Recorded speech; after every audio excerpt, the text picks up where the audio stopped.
Assalamualaikum warahmatullahi wabarakatuh. Ya, kali ini kita akan membahas mengenai tumbuhan tidak berpembuluh pada pertemuan keempat persiapan USP Biologi.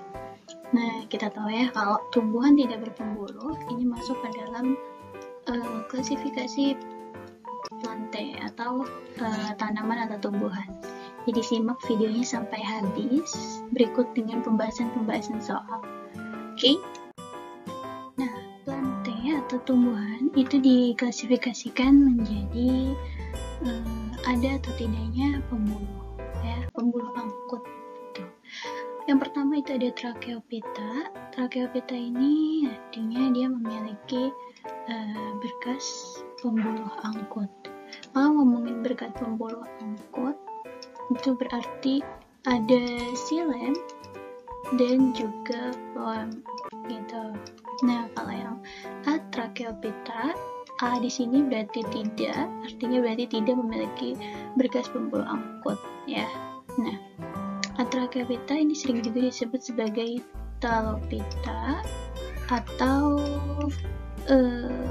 tanaman bertalus, ya, atau tanaman atau tumbuhan bertalus. Yang untuk yang Tracheophyta itu ada paku atau Pteridophyta, dan yang kedua ada Spermatophyta. Spermatophyta ini adalah tumbuhan berbiji, yang mana nanti ini terfokus antara Angiospermae dan Gymnospermae, ya.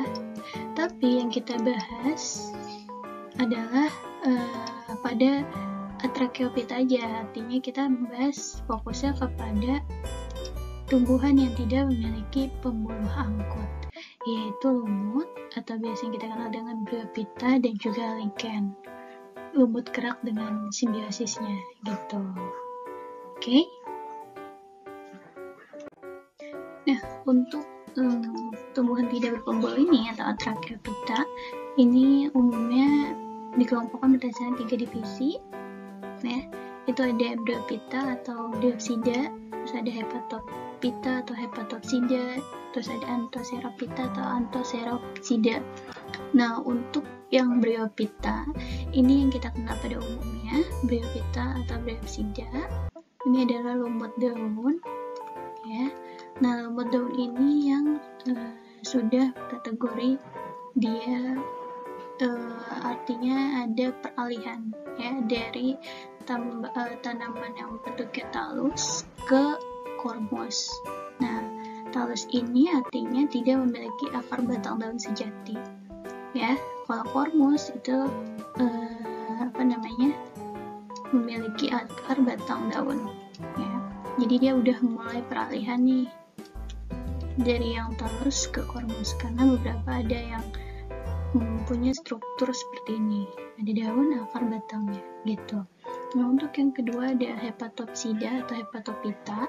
Ini Hepatosphyta berarti kan lumut hati, ya, karena bentuknya ini lembaran-lembarannya ini seperti hati. Nah, dia juga kita tahu ya kalau lumut berarti tinggal di atau habitatnya di tempat yang lembab gitu. Nah, lumut hati ini contoh spesiesnya ada yang namanya Marsantia polymorpha. Nah, ini yang terkenal. Nah, ini sebagai obat penyakit hati, ya.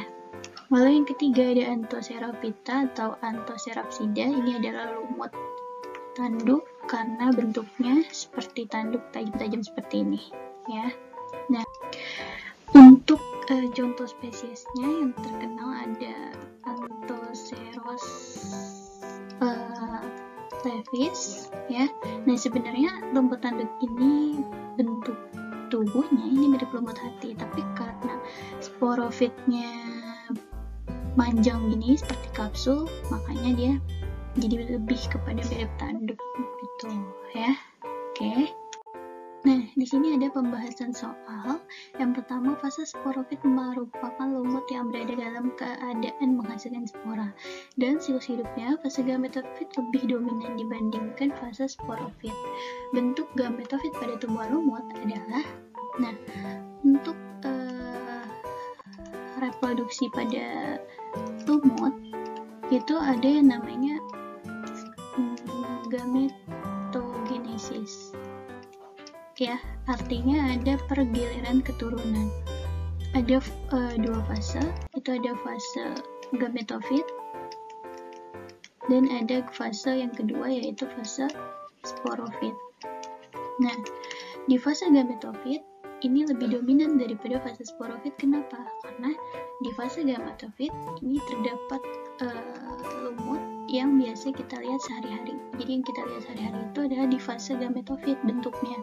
Nah, bentuk lumut yang biasa kita lihat itu kan bentuknya berapa?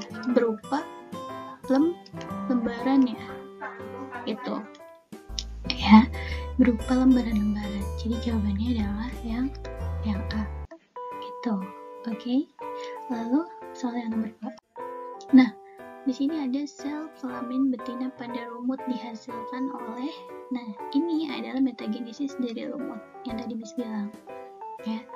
Sel kelamin betina pada lumut, kalau kamu bisa lihat di sini, cari ya, ada yang menghasilkan, nah ini menghasilkan sperma dan juga menghasilkan ovum. Ovum berarti kan sel telur ya, berarti pada betina.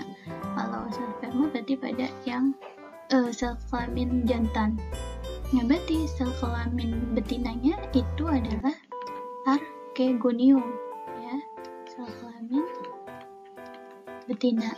Nah, kalau antheridium berarti sel kelamin jantan, gitu ya. Oke, berarti jawabannya adalah archegonium. Ini betina, yang ini jantan. Ini nggak ada ya, ini nggak termasuk dalam metagenesis lumut. Oke, nah soal nomor 3, ditemukan dalam jamur dan spesies pos tertentu dan tanaman yaitu rhizoid yang merupakan filamen kecil. Fungsi rhizoid pada lumut adalah, nah kalau pada lumut ya, ketika misalnya ini gambarnya ya, ini misal aja. Nah ini kan ada sporaniumnya ya, yang mana nanti menghasilkan spora.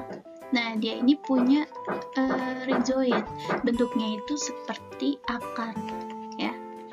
Tapi karena lumut adalah tanaman bertalus ya, artinya kan dia belum punya akar batang daun sejati, makanya dia menggunakan si rhizoid ini untuk menyerap air dan garam-garam mineral gitu. Jadi fungsinya sebenarnya mirip sama akar pada tanaman-tanaman pada umumnya gitu ya.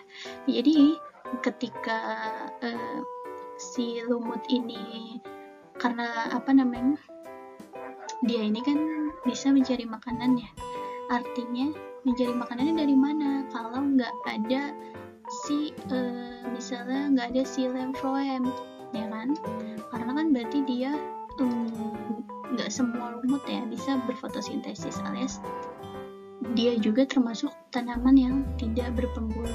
Nah dari mana? Dari si rhizoid ini, dia akan menyerap air dan garam-garam mineral gitu. Oke. Nomor 4, tumbuhan lumut yang telah memiliki batang dan daun terdapat pada kelas apa? Nah ini tadi Miss sudah jelasin di awal, jawabannya adalah lumut daun, karena lumut daun ini yang termasuk tumbuhan peralihan ya, dari talus ke kormus. Nah jadi ada strukturnya yang mirip batang dan daun, artinya dia sudah ada beberapa kelas dan beberapa jenis yang memang terdapat ini. Kalau tadi pada lumut tanduk itu enggak ya, karena dia dengan lumut hati ini masih sama gitu, dia masih talus juga.